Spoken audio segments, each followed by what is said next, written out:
C'est l'histoire de jeunes hommes emportés par les remous de l'histoire au moment de la grande boucherie de 1914-1918. Acteurs et témoins d'événements considérables, ils furent transportés au gré de l'action et de l'inaction dans une tourmente qu'ils n'auraient jamais pu imaginer. Qui étaient-ils?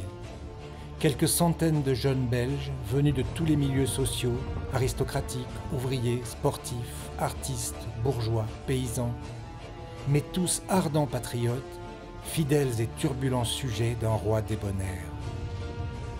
Dans tout ce qu'ils vivraient de 1914 à 1918, ils apporteraient la vitalité de leur jeunesse, la fameuse gaieté estudiantine belge, leur bonne humeur gauloise, une intrépidité frisant l'inconscience et une ardeur à vivre, à voir, à comprendre. Ils étaient belges, c'est-à-dire citoyens d'un petit pays pris en tenaille entre les monstres militaires allemands, français et anglais.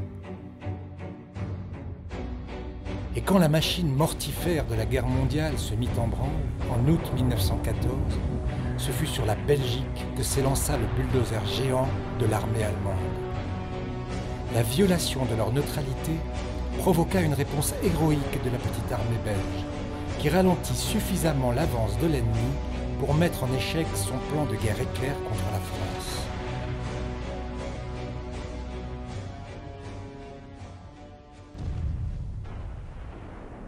À la fin de 1914, cependant, toute la Belgique était occupée par une Allemagne qui se vengeait cruellement de la résistance rencontrée. Toute la Belgique? Non. Un coin de terre au sud-ouest du pays était encore aux mains des Alliés, vers Ypres et la vallée de l'Isère.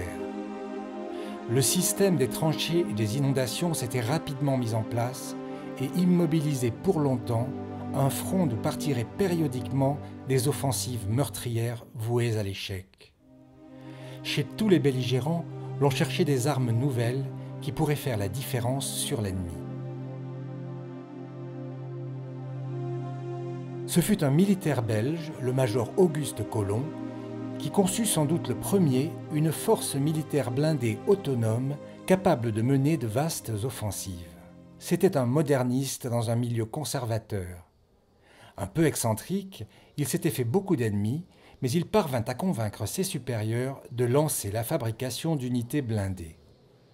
Au Musée royal de l'armée et d'histoire militaire de Bruxelles, André Filet et une équipe de bénévoles ont reconstitué à l'identique l'une des blindées des autocanons mitrailleuses ACM.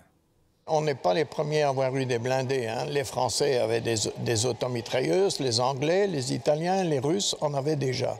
Mais nous, enfin le major Colomb, a voulu créer un corps autonome, donc équipé de camions, de véhicules, de motos, de vélos. Donc ça, c'était le premier corps qui était, si on veut, constitué sur le terrain et qui n'avait besoin de personne d'autre. Il y avait même les ambulances.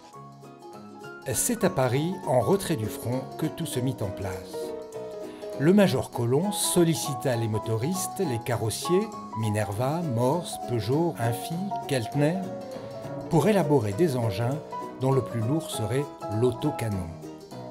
Sur un châssis commercial, on chargea 4 tonnes d'acier, un canon, des mitrailleuses. Les industriels étant pris d'assaut par les commandes en ce début de guerre, l'on ne put sortir qu'une seule unité comprenant 10 de ces monstres combattants. Colomb fit couper chez Paquin, un des fameux couturiers de la ville Lumière, des uniformes élégants et sur mesure pour ses soldats. Et l'on recruta le personnel de cette unité d'élite. Il devait être jeune, athlétique et bien élevé. On affecta tout d'abord au nouveau corps de distingués aristocrates, des champions automobiles, des sportifs de haut niveau, des familiers de la conduite ou de la mécanique. Et puis le bouche à oreille vint parasiter le dispositif et un système de cooptation plus terre-à-terre se mit en place qui fit affluer toutes sortes de profils, du champion du monde de lutte Constant le Marin, aux soldats du rang, parfois déjà décorés de l'ordre prestigieux de Léopold, comme Joseph Plétinx, dit Jeff, et Alexandre Clausen. Il eut aussi 2 frères, Oscar et Marcel Thierry, lequel avait à peine 18 ans en 1915 et qui ferait dès 1922 le récit de ces années de guerre. De la rencontre de toutes ces personnalités, un esprit se forma très vite que Marcel Thierry définirait ainsi. Il était entendu que l'on ne devait jamais être pris au sérieux, même quand on y mourait. Et tout ce monde fut envoyé à Paris pour formation intensive. À leur grande surprise, l'arrivée à la gare du Nord fut un triomphe. Les Parisiens n'avaient pas oublié les sacrifices belges face aux terribles Allemands. Ils furent fêtés, adulés, conduits sous les vivas à la caserne voisine de la Nouvelle-France, où ils prirent leur quartier.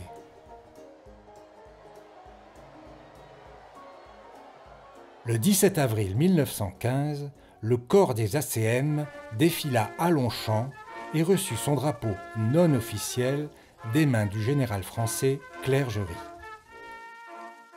Le journal du lendemain nota que le défilé a été impressionnant.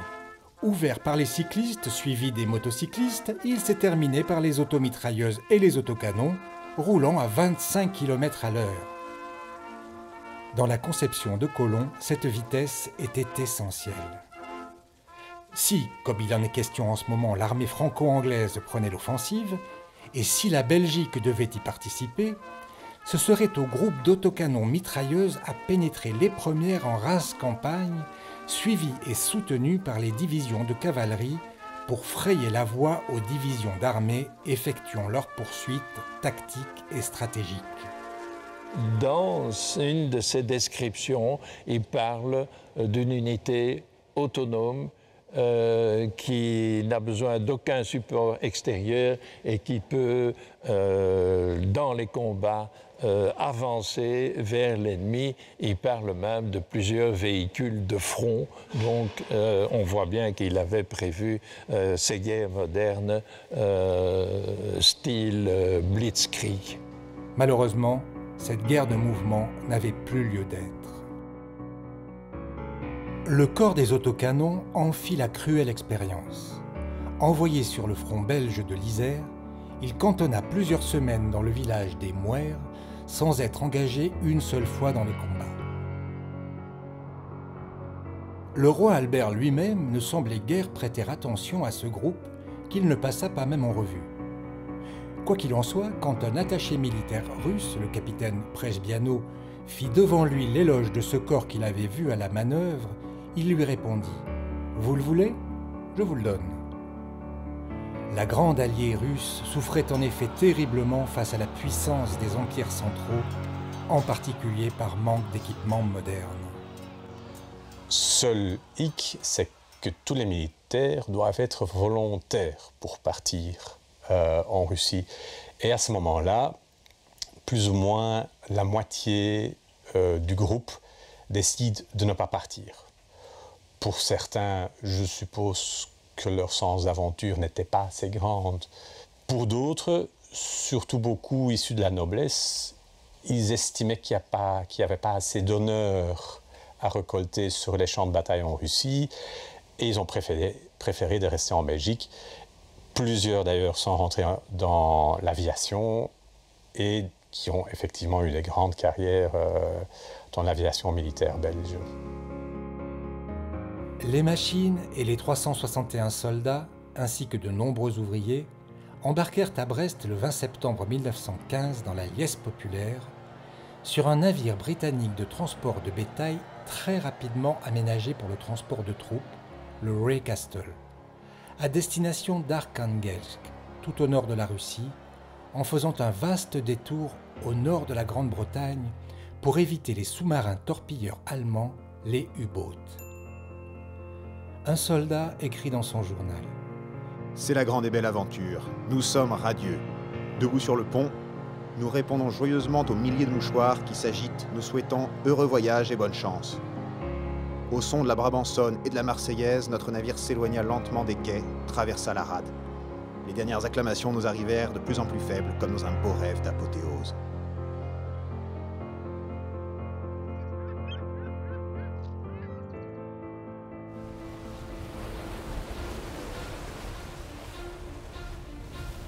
Malheureusement, les conditions de la traversée furent éprouvantes. Le ravitaillement n'avait pas été prévu en quantité suffisante, loin de là. Le trajet dura plus longtemps que prévu, et bientôt la faim tenailla les passagers autant qu'un froid intense contre lequel ils n'étaient guère équipés. Un soldat écrit dans son journal. Il ne reste presque plus rien à manger. Les hommes vont à fond de cale, à la recherche de biscuits traînant parmi les bagages. Quelques pommes de terre sont cuites dans l'eau de mer. Un fort mécontentement grandit parmi la troupe.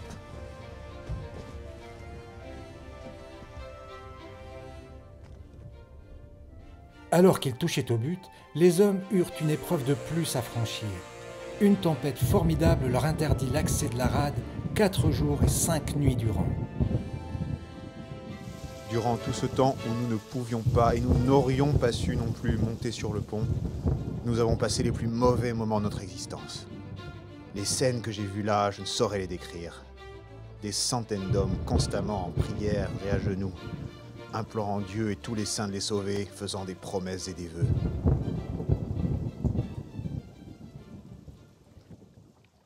Mais soudain, le 2 octobre 1915... Au loin, là-bas, devant nous, un éclatement d'or. C'est Arkhangelsk.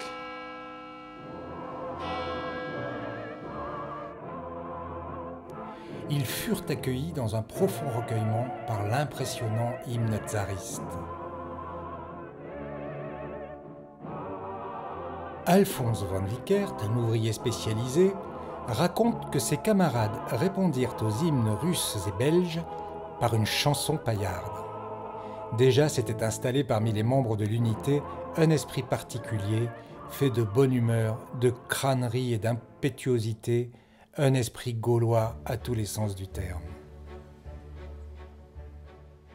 Après un long transbordement, ils rejoignirent un luxueux cantonnement à Peterhof, non loin de Saint-Pétersbourg, rebaptisé Petrograd pour ne pas sonner trop allemand.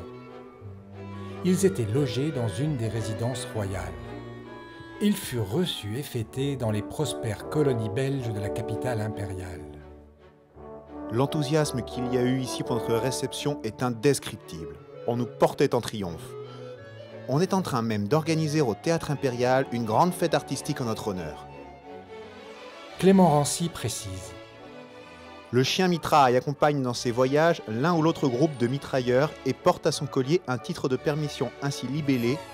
Le soldat mitraille est autorisé à circuler dans Petrograd de telle heure à telle heure. Mitraille fera partie de la compagnie cycliste durant toute la campagne. Honneur suprême, ils furent même passés en revue par le tsar lui-même, dans la résidence impériale de Tsarskoïe-Selo. Le tsar arrivera dans un traîneau fort simple, attelé de 2 chevaux noirs. Marcel Thierry raconte. Il monta même dans une blindée, et comme l'escalade du blindage n'était pas facile, le chef de la pièce, Volkert, dans le civil agent de police à Ostende, ne craignit pas d'y aider en appliquant aux fesses impériales une solide poussée.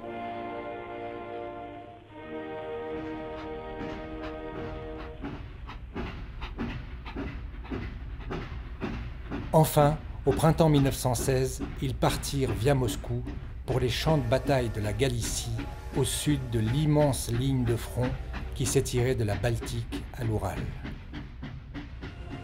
L'armée russe avait subi face aux Allemands au début de la guerre de cruelles défaites au nord-ouest. Elle tentait de prendre l'avantage au sud face aux troupes de l'Empire austro-hongrois, composé d'un ensemble hétéroclite de nationalités, bosniaques, tchèques et autres slovènes. Les Autrichiens et les Allemands avaient, eux, renoncé provisoirement à lancer aucune offensive d'envergure vers la Russie et concentré toutes leurs forces sur Verdun, à l'ouest. C'est ainsi qu'ils avaient fortifié leur position galicienne de façon très puissante, avec des nids de mitrailleuses et des réseaux de tranchées durables. Les Belges arrivèrent au moment où le général Broussilov lançait une offensive qui devait percer cette ligne de défense. Bien qu'elle fût nettement plus nombreuse que ses adversaires, l'armée russe souffrait d'un considérable déficit d'artillerie et c'est par dizaines de milliers que les moujiks se faisaient massacrer en montant à l'assaut des défenses ennemies. L'état-major russe avait beau jeu d'affirmer que Notre artillerie lourde, c'est le courage du fantassin. Dans les faits, il comptait surtout sur un règlement de fer qui permettait aux officiers de tirer sur les soldats qui refusaient de monter à l'assaut.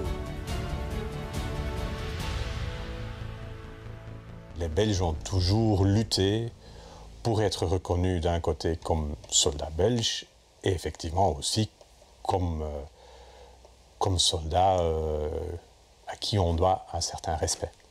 Ce qui n'est pas le cas pour le pauvre soldat russe qui peut être fouetté, puni, battu à n'importe quel moment par ses officiers pour une raison valable ou pas. À peine débarqué en Galicie, cependant, un coup de théâtre se produisit. Le flamboyant major Colomb venait d'être dépossédé de son commandement. Il était rappelé à l'ouest, mis à la retraite et remplacé par un officier moins voyant mais de grande qualité, le major Semé. Les causes de cette sanction sont encore aujourd'hui sujettes à discussion. On parle d'une incompatibilité d'humeur avec l'attaché militaire belge auprès de l'état-major russe, le général de Rickel, aux conceptions moins modernistes. La Galicie était une province rurale, actuellement en Ukraine. La ville principale était en Autriche Lemberg, Lvov pour les Russes, Lviv pour les Ukrainiens. Les ACM cantonnèrent tout d'abord à Tarnopol, puis Zbaraz. Nos jeunes Belges découvrirent un pays rural archaïque, peuplé de paysans rutaines et, dans les villes, de nombreuses communautés juives askénazes qui provoquèrent leur étonnement. Impression sur le vif dans une lettre expédiée de Zbaraz par Marcel Thierry. Imaginez, dans un bourg qu'encombrent les échoppes de marchands juifs, entre les maisons blanches à l'allure orientale, au milieu de cette foule bigarrée qui parle le polonais, le yiddish et l'allemand tour à tour. Imaginez le passage d'un cosaque, incliné sur son petit cheval mandchou qui l'emporte de son trot égal, tandis qu'un immense convoi de ravitaillement a fait halte sur le bord de la route.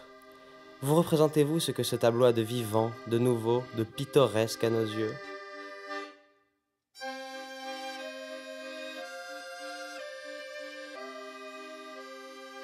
Ils apprirent à connaître aussi les soldats russes auprès desquels ils combattraient. Le soldat russe est en général d'une ignorance fantastique. Il nous parut très discipliné, froid, bon, mais peu enclin à fraterniser. Tout d'ailleurs nous séparait, la langue et les mœurs. Ils fraternisèrent davantage avec les cavaliers cosaques, en qui ils reconnaissaient leur propre effronterie, une forme de légèreté dans les horreurs de la guerre. Entre eux et nous, on a découvert des affinités curieuses. Ils sont plus débrouillards que les autres, ils n'ont pas la même passivité résignée. Ils sont aussi plus carottiers, plus chapardeurs, et nous fraternisons bien plus avec ces demi-asiatiques aux yeux bridés qu'avec les Européens de l'armée régulière. Ils sont fiers de notre amitié et viennent chaque jour nous chercher pour monter à cheval avec eux.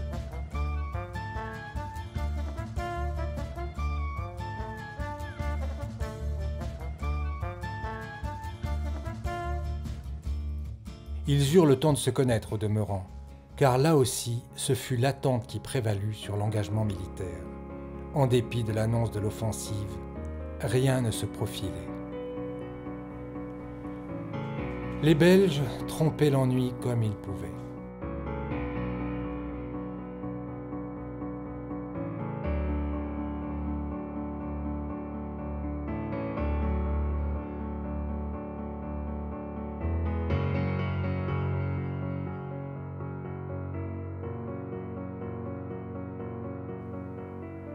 Enfin, le 31 mai 1916 à minuit, le major Semé fit rassembler tous les hommes et leur adressa une courte allocution.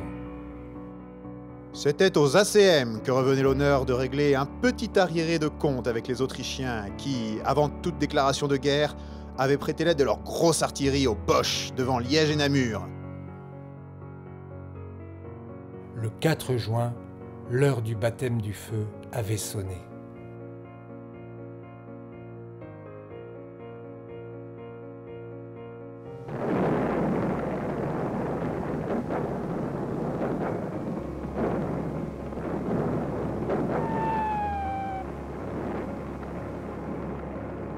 Les premiers moments d'engagement aux côtés des troupes russes à Vorobievka furent des succès.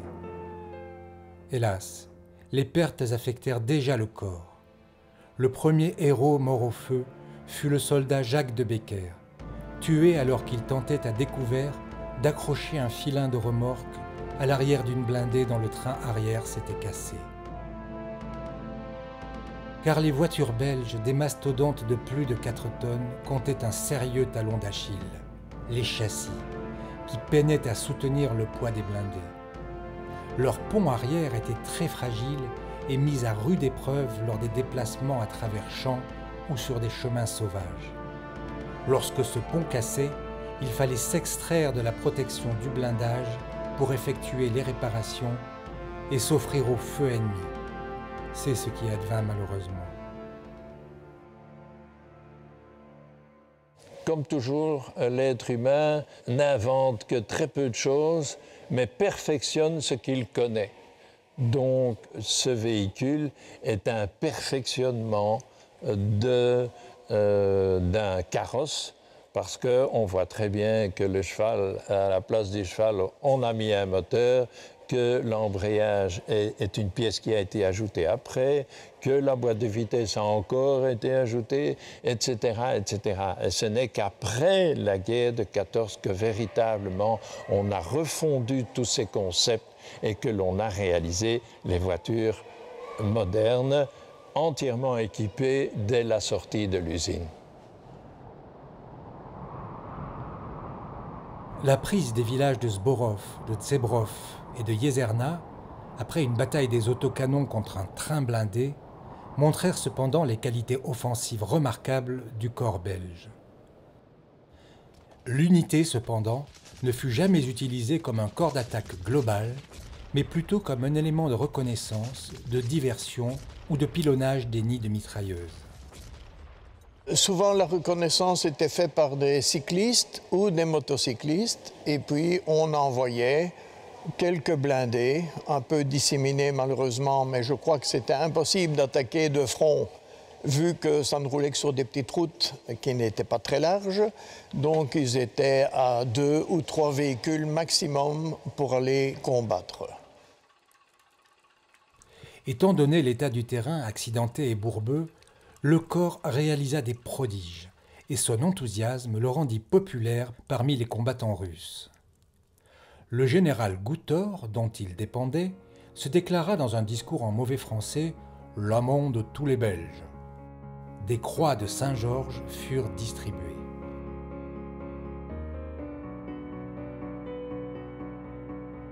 Zvistelniki fut le dernier grand choc de la campagne de 1916 pour les Belges et un échec cuisant pour les Russes.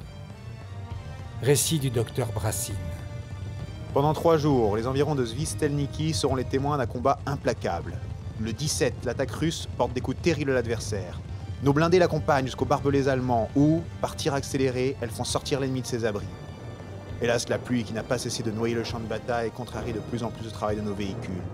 Bientôt, malgré l'action inachevée, ils doivent s'arrêter en bordure de véritables marais où ils risquent de s'enliser.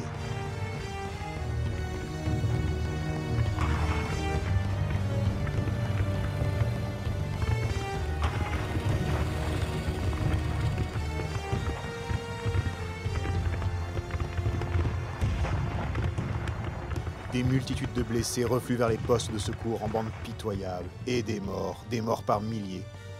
La division transamourienne qui nous entoure voit son effectif fondre de 15 000 à 2500 baïonnettes et à 17h, elle reçoit l'ordre de s'opposer encore à la contre-attaque prussienne. La contre-attaque est sérieuse et ce 3e jour de combat risque de se transformer en retraite désordonnée. Déjà, l'infanterie russe est rejetée dans ses tranchées de départ. Un seul rempart peut triompher encore de la débâcle. Mais quel rempart! Les Cosaques! Les Cosaques qui, par la lance et le feu, arrêtent la débandade du fantassin, épuisé par 3 journées de lutte implacable sur un sol détrempé. Les Belges perdirent Von Esch et l'autocanon de Constant le Marin, en très mauvais état, fut emmené par l'ennemi. Dans ce combat tombèrent d'autres braves. Le chef de pièce de Grepp, mortellement blessé, demanda puis ordonna à ceux qui lui portaient secours au péril de leur vie de le laisser là. Rien n'y fit. Ils refusèrent et restèrent auprès de lui. Il commença à râler écoutant et branlant la tête aux encouragements que lui prodigua inlassablement son ami d'enfance, Keifer. Il se sentit mourir et eut encore la force de dire avec un dernier geste en direction de l'ennemi « Charlet, tu diras à maman que je n'ai jamais eu peur d'eux. »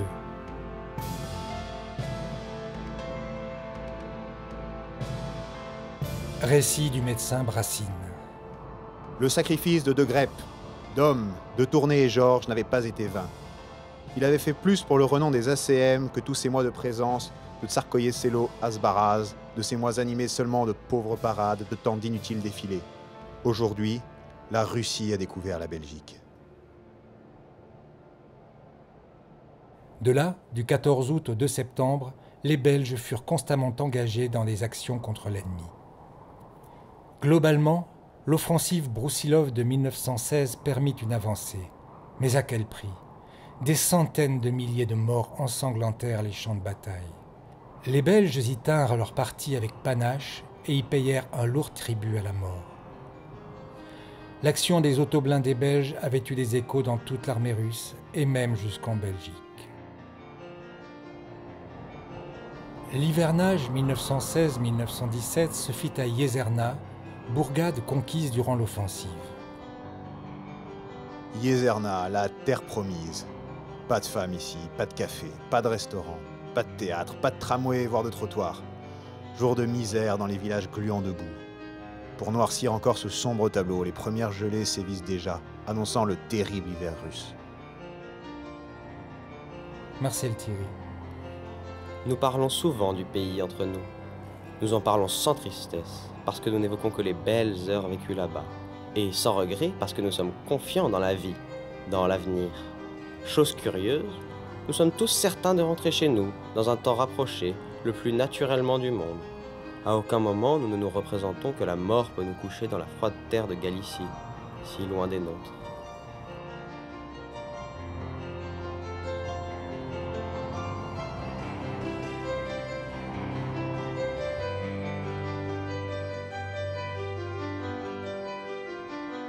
Et à nouveau, ce furent la Noël et le Nouvel An, et l'occasion de réunions bruyantes. 1917. Une nouvelle année vient de s'ouvrir, et de nouveau, on se demande un peu anxieusement ce qu'elle nous apportera.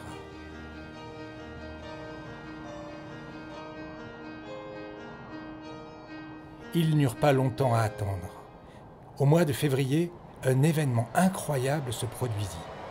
En quelques semaines, le régime tsariste fut emporté par une révolution démocratique qui était aussi un coup d'État militaire. La nouvelle de la chute de la monarchie parvint peu à peu dans les cantonnements de Galicie et les ACM eurent la surprise de voir soudain ses conséquences dans leur entourage.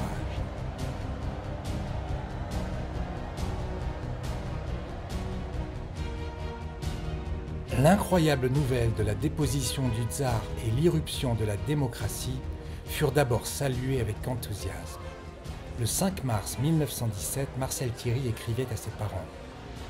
Vous êtes au courant de la transformation grandiose qui vient de s'accomplir en quelques jours avec un minimum de désordre dans l'Empire russe. Mais il est difficile d'imaginer l'excellente impression que cela produit sur l'armée. Nous vivons vraiment une époque digne de 89.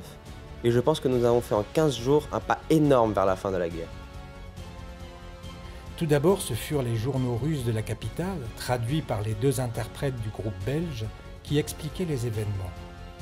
Puis soudainement, au début du mois d'avril, une première manifestation en l'honneur de la libération du peuple russe s'organisa. Le tout sous le regard ébahi des ACM.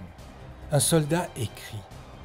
Près de la place de l'église, un groupe de soldats belges sortis sur le seuil de leur cantonnement sont l'objet d'une ovation frénétique. Ne sommes-nous pas pour eux une personnification de la liberté ? Peu à peu, toutefois, l'autorité des officiers russes fut contestée par les comités de soldats, alors que depuis leurs tranchées, les Allemands et les Autrichiens incitaient à la fraternisation. L'organisation de l'armée sembla se déliter. L'ambiance tournait. Maurice Roger se souvient. L'existence d'un courant pernicieux qui excite les plus vils sentiments de l'individu est indéniable. On sent une activité sourde qui tend à saper la notion de l'autorité, Une appréhension vague née de l'apathie des chefs militaires. On voudrait voir des actes constructifs, voir renaître la discipline et l'ordre dans les unités. Mais le haut commandement reste passif et ne semble donner aucune directive. Tout cela ne passe pas sans laisser une impression profondément pénible sur notre petit groupe à la mentalité occidentale. À Pétrograd, cependant, il sembla que l'homme fort du nouveau régime était le socialiste Alexandre Kerensky. La question du maintien de la Russie dans la guerre se posait. Kerensky y répondit en réclamant une offensive renouvelée. Il opéra une vaste revue des troupes sur le front qu'il vint galvaniser par ses discours. Un soldat belge se souvient. Nous sommes là plusieurs milliers d'hommes. Une immense acclamation monte vers le ciel. Mais voici qu'il parle et, instantanément, l'on comprend sa puissance. Il parle d'idéal, de liberté, de la conscience nationale enfin délivrée de ses chaînes. Et au milieu d'un délire enthousiaste, il annonce la grande offensive victorieuse que conduira le grand général aimé de tous, Broussilov. Malheureusement, l'effet de ces harangues ne fut guère durable. L'armée russe était déjà démobilisée.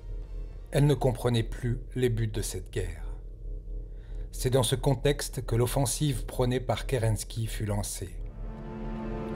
La 16e division se dirigea vers le village de Koniuki, où elle devait faire une brèche une fois les premières positions enlevées. La batterie belge qui se rendit dans le village s'aperçut rapidement qu'elle n'était plus couverte par la batterie d'artillerie russe qui devait l'accompagner et qui s'était repliée sans crier gare. C'est ainsi qu'ils furent balayés par le feu ennemi.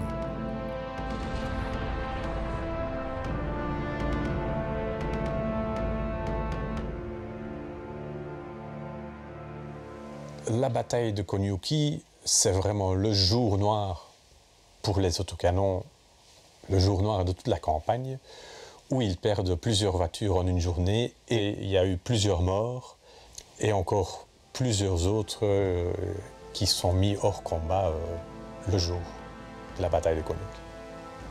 Le soldat Roselt eut la tempe trouée, Leuchter fut décapité, Servais et Oskar Thierry parurent mortellement blessés. Il y eut encore 7 autres blessés. Une blindée fut coupée en deux. Sur tout notre front, l'offensive, déjà si coûteuse pour les Belges, a piétiné. Elle sera reprise 4 jours plus tard, après qu'on aura renforcé ou relevé les régiments russes les plus éprouvés. Les Belges avaient reçu une nouvelle blindée au cours de l'hiver, une autocanon russe de marque Fiat. Constant le Marin en était le chef de pièce.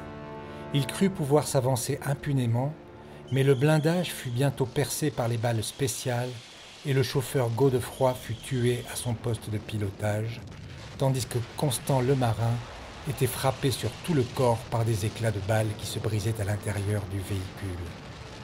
La voiture fut abandonnée et Constant traîné jusqu'au fossé proche par ses 2 équipiers encore valides. Les troupes russes avaient subi de fortes pertes et furent remplacées par de nouvelles unités plus fraîches. Or, ces nouvelles unités venues de l'arrière ne semblaient pas à la hauteur de la tâche et elles perdirent rapidement des bénéfices engagés par leurs prédécesseurs sur le front. Les armées austro-allemandes ne poursuivirent pas les fuyards, toutes occupées qu'elles étaient de transférer leurs divisions vers le front de l'Ouest. Clément Rancy écrit : C'était parmi les Russes la panique suivie de la débandade. La mort dans l'âme, nous dûmes céder à notre tour. Après une résistance désespérée, notre corps fut entraîné par le flot grandissant et énorme de fuyards. Dans la débâcle générale, Marcel Thierry se lança à la recherche de son frère Oscar, grièvement blessé, qui avait été évacué vers l'arrière. J'ai la chance de le découvrir 3 jours avant la chute de Tarnopol, absolument seul, dans un hôpital désert de cette ville, dans une longue salle et un paysage blanc de lits vides, dévasté par la hâte d'une évacuation en désordre. Au terme de cette retraite, qui ne cessa que par le manque d'ardeur des poursuivants, un nouveau coup de tonnerre retentit. Le chef de corps, le major Semet, lui aussi en délicatesse avec le général de Rickel, était démis et rappelé en Belgique comme son prédécesseur Colomb. Il était remplacé par le capitaine Rose. À ce moment, les soldats belges ignoraient que leur rôle dans les combats du front oriental de la Première Guerre mondiale était terminé. Au mois d'octobre, la révolution passa aux mains des bolcheviks. Lénine avait annoncé qu'il irait vers l'armistice et la paix de Brest-Litovsk. Le corps des ACM reçut l'ordre du roi Albert de plier bagages et de rejoindre le front occidental. Organisé par les autorités militaires russes, le rassemblement du groupe ACM s'effectua à Volotchik, puis à Kiev. Pour les autocanons belges, le passage à Kiev fut un épisode douloureux. Le pays entrait dans l'anarchie. Les nationalistes ukrainiens, soutenus par l'Autriche, avaient déclaré l'indépendance, investi la capitale Kiev et réduit les bolcheviks. Les Belges découvrirent une ville saturée de réfugiés, de déserteurs et de blessés de guerre en tout genre. Bon, c'était des combattants. Ils avaient connu la guerre des tranchées en 14 sur l'Isère, quand ils se sont retrouvés tous à Kiev, qu'ils ont eu le plus peur, et où ils n'avaient pratiquement plus de nourriture, ils devaient se débrouiller tout seuls. Hein. Et ils étaient tiraillés entre les Russes d'un côté, le Soviet, et de l'autre côté par les Ukrainiens. Hein. Ils trouvèrent refuge dans le monastère Saint-Michel. Ils étaient dans la situation d'être des combattants dans un pays qui pactisait avec l'ennemi. En tant que pays neutre, il leur était interdit de prendre parti pour l'un ou l'autre camp. Ils résistèrent héroïquement aux convoitises qu'excitait leur matériel. Le couvent Saint-Michel passa ainsi 3 fois aux mains des bolcheviks et 2 fois à celles des Ukrainiens en seulement 2 jours. La situation tourna au cauchemar quand Kiev fut bombardée puis prise par une armée bolchevique commandée par le sanguinaire Mouraviev. Marcel Thierry. Les bolcheviks ont pris Kiev aux Ukrainiens, et ça a été une semaine d'une inouïe sauvagerie. Ce qu'on voit au front n'est rien à côté de ces horreurs. À la sortie du palais Alexandre, des scènes horribles s'offrirent à nos yeux. La terrasse et le rond-point devant le palais, sous la fenêtre de Mouraviev, étaient transformés en abattoirs d'hommes.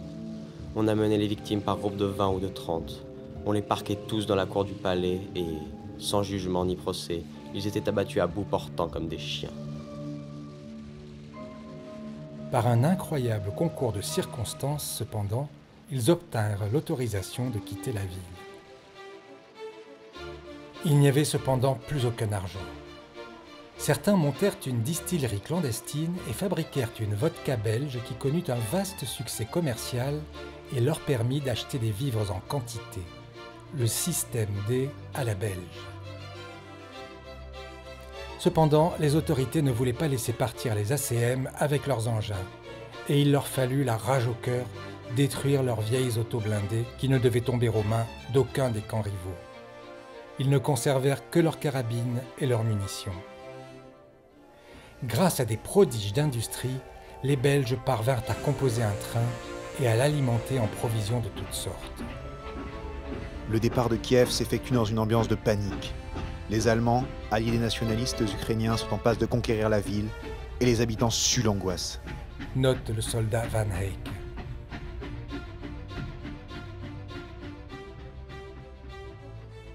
Je n'oublierai jamais ces journées de fuite, car c'était bien cela, une fuite vers l'inconnu, préférable à la terreur que nous avions touchée du doigt sans pouvoir intervenir.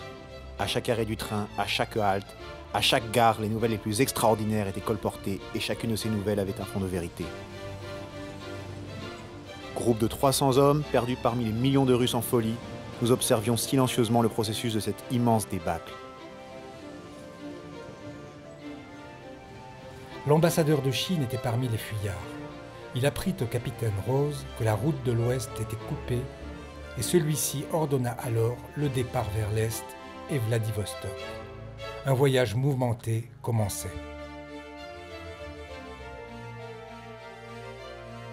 À chaque halte, l'on devait négocier âprement avec les comités de soviets locaux qui exigeaient des Belges qu'ils remissent leurs armes. Tantôt ils s'en sortirent par une plaidoirie passionnée devant un soviet, tantôt par l'intimidation de 350 hommes armés jusqu'aux dents et décidés à ne pas se laisser désarmer en pays dangereux.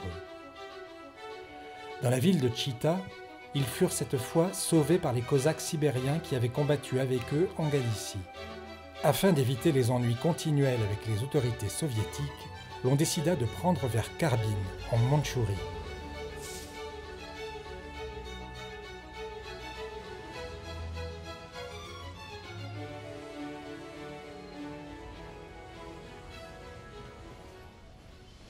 La Chine combattait aux côtés des Français, Belges et Anglais. Un officier se rendit dans la plus proche ville chinoise chercher de l'aide. Les ACM se voyaient déjà finir le voyage à pied. Dans l'après-midi du 25 mars, un sifflet au loin dans le désert.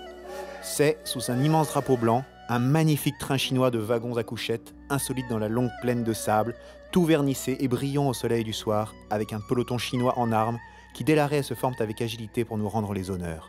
Acclamations, petites réactions émotives et tout de suite déménagement d'un train à l'autre.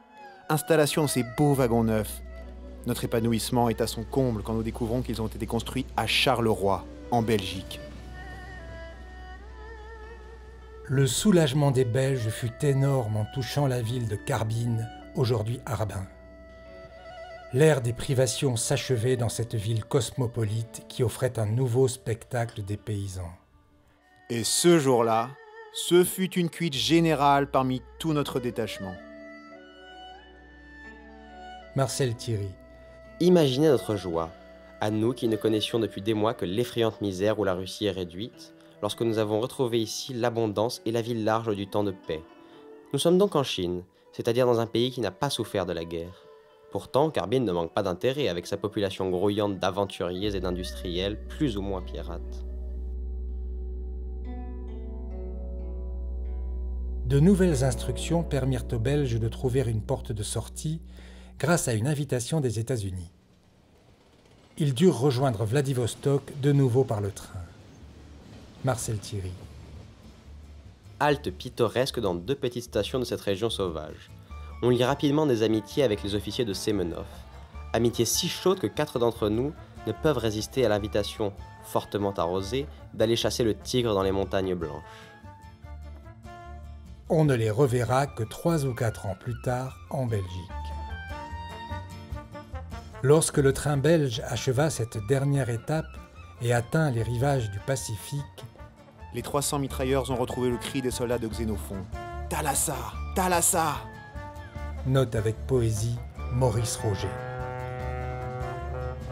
Ils furent pris en charge sur le beau Sheridan, un confortable navire qui faisait la liaison entre les Philippines et la Californie et qui s'était dérouté sur Vladivostok pour les prendre à son bord.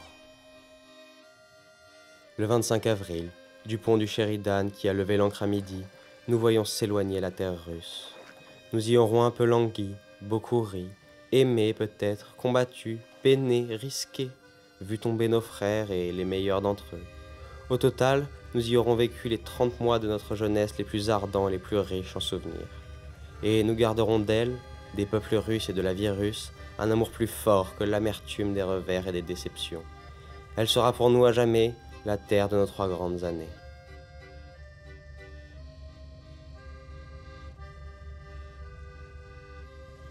Les États-Unis venaient juste d'entrer en guerre et l'arrivée d'un corps d'anciens combattants à San Francisco, les premiers à fouler la terre américaine, qui plus est rescapés de la sauvagerie bolchevique, enthousiasma les foules. Donc ils sont utilisés comme outil de propagande pour soutenir la participation américaine. L'Amérique qui a quand même été un peu hésitante pour entrer en guerre. Je pense que ça tombait bien pour les autorités américaines qui avaient justement ces vétérans belges bien décorés qui rentraient sur leur territoire pour faire tourner leur machine de propagande à pleine vitesse. En arrivant aux États-Unis, ils sont accueillis comme des stars. Toujours amusé, le soldat Constant Steers s'en souvient. Il paraît que la presse fait une publicité formidable depuis quelques jours sur notre prochaine arrivée dans la ville. Les journaux ont développé, à la mode du bluff américain, des histoires de bravoure, d'héroïsme fantastique à notre adresse.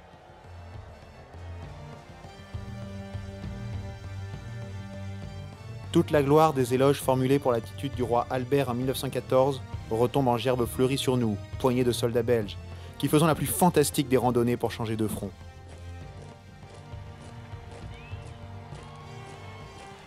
La réception de San Francisco fut triomphale. Défilés, réceptions, visites se succédèrent. Les jeunes Belges passaient ainsi sans transition des terres les plus déshérités qui soient, la Sibérie, aux plus modernes et dynamiques du monde. Quel vertige! Les conditions de cantonnement avaient bien changé aussi, avec l'abondance américaine. Nous sommes choyés, nourris comme des princes. Et si nous ne nous rattrapons pas avec un régime aussi soigné, je ne sais vraiment pas ce qu'il nous faut. Commente Steers.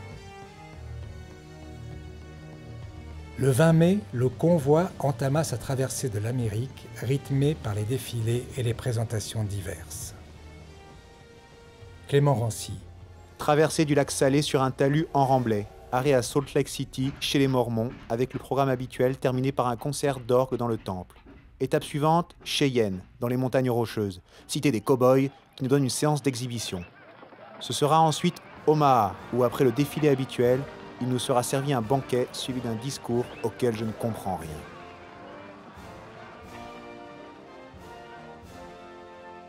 Ce furent ensuite Des Moines et Chicago. Steers. Chicago, soit dit en passant, nous fait écarquiller les yeux. Ici, on commence à voir des gratte-ciel. Le gouvernement américain, désireux de nous être agréable, nous offre la visite des chutes du Niagara. Pourtant, une forme d'overdose se manifesta de toutes ces festivités. Steers. Ce n'est plus ça du tout. Nous devenons mécontents. Est-ce parce que nous nous trouvons devant un fait réel que le voyage touche à sa fin et que, bientôt, nous allons à nouveau être accaparés par la formidable machine des armées en guerre? Le 5 juin, les Belges effectuèrent un défilé sur la 5e avenue, suivi d'une réception à l'hôtel de ville. Ils retombèrent brutalement sur terre en montant sur le pont de la Lorraine, un bateau français où ils voyageraient à fond de cale. Steers. Notre traversée de l'Atlantique New York-Bordeaux se fait dans des conditions passables. Nous revenons aux démocratiques 3e classe réservées aux soldats, c'est-à-dire que c'est fini d'être considérés comme des objets de valeur. Nous redevenons comme les autres. Les 350 ACM sont repris par les engrenages de la formidable machine de guerre qui, ayant à s'occuper de millions d'hommes, ne peut faire d'exception pour une poignée qui, dans la masse, ne représente qu'une brindille d'herbe dans une prairie bien fournie. Ils touchèrent Bordeaux après un tour du monde complet. En 3 ans, la ligne de front n'avait quasiment pas bougé, alors que des millions de jeunes hommes avaient trouvé la mort. L'accueil à Bordeaux fut simple et digne. Dans un pays saturé de deuil et d'héroïsme, que comptaient ces 350 combattants? À Bordeaux, nous attendait un délégué des autorités militaires belges du Havre. Congratulations, mais accueil réservé néanmoins, vis-à-vis de soldats qui, ayant vécu parmi les bolchevistes, ramenaient peut-être les germes du virus et qu'il serait dangereux de laisser reprendre place dans les unités engagées sur le front. À Paris aussi, ils passèrent inaperçus. Les terrasses qu'ils fréquentaient en 1915 débordaient à présent de soldats de toutes les nations et leur passage triomphal de 1915 était comme oublié. Ils furent regroupés en Normandie, à eux. Comme il s'en doutait, le général de Riquel avait invité les autorités belges à se méfier de ceux qui avaient frayé de si près avec la révolution russe. Mais ils ont été vraiment virés pratiquement et ils ont été tous renvoyés dans leurs unités. Donc on leur a donné 2 mois de congé et on les a vraiment laissés de côté. Et c'est pour ça que dans la plupart des manuels belges ou français, on ne parle jamais des autocanons. Au même moment, l'Allemagne tentait une attaque d'envergure pour l'emporter avant que les Américains ne soient déployés en force. Le 15 juillet 1918, le corps des autocanons blindés fut dissous et l'on accorda au plus grand nombre de ses membres une permission de plusieurs semaines. Quelques-uns eurent encore l'occasion de se distinguer dans les combats en octobre et novembre 1918, juste avant l'armistice. Ironiquement, ce fut en grande partie par les tanks de nouvelle génération que la guerre fut remportée par les Alliés. Parmi les améliorations techniques, le chenillage des roues fit toute la différence. Après la guerre, le souvenir de l'épopée s'éteindra peu à peu malgré la fondation d'une fraternelle destinée à maintenir le souvenir. Certains publieront leurs mémoires.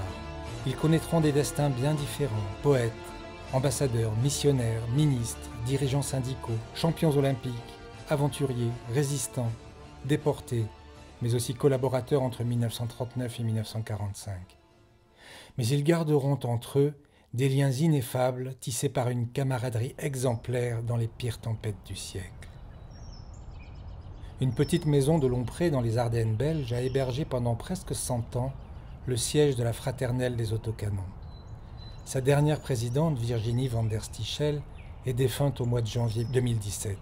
Elle avait fait à son père, sur son lit de mort, la promesse de raconter l'histoire du corps auquel il avait appartenu. Ce film tient un peu cette promesse.